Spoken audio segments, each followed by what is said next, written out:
અમે કાલોલ નગર અને તાલુકાની મહિલા મોરચાની બહેનો દ્વારા જે આપણા આદરણીય વડાપ્રધાન નરેન્દ્રભાઈ મોદીજીના માતૃશ્રીનું જે અપમાન કરવામાં આવ્યું છે, તેમના વિશે જે અસભ્ય શબ્દોનો ઉપયોગ કરવામાં આવ્યો છે, તેના વિરોધમાં અમે અહીં આગળ કાલોલ નગર અને તાલુકાની તમામ બહેનો દ્વારા તેમનો સખત વિરોધ કરીએ છીએ અને અમે અહીંયા ધરણા કરવા બેઠા છીએ અને અમે સૌ અહીંયાથી આવેદનપત્ર પણ આપવા માટે જવાના છે।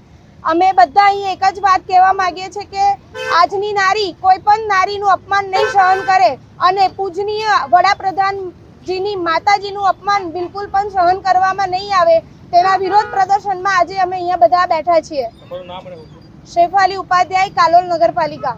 માનનીય વડાપ્રધાન શ્રી નરેન્દ્રભાઈ મોદી સાહેબના માતા વિશે કોંગ્રેસ પાર્ટી દ્વારા અને એમના નેતાઓ દ્વારા જે અભદ્ર વાત કરવામાં આવી છે, એના વિરોધમાં અમે ભારતીય જનતા પાર્ટીના મહિલા મોરચો અને કાલોલ નગરના મહિલા મોરચાના બહેનો દ્વારા આજે ધરણા કરવામાં આવી છે અને તેમના વિરુદ્ધમાં અમે મામલતદારમાં જઈને આવેદનપત્ર આપવાના છીએ।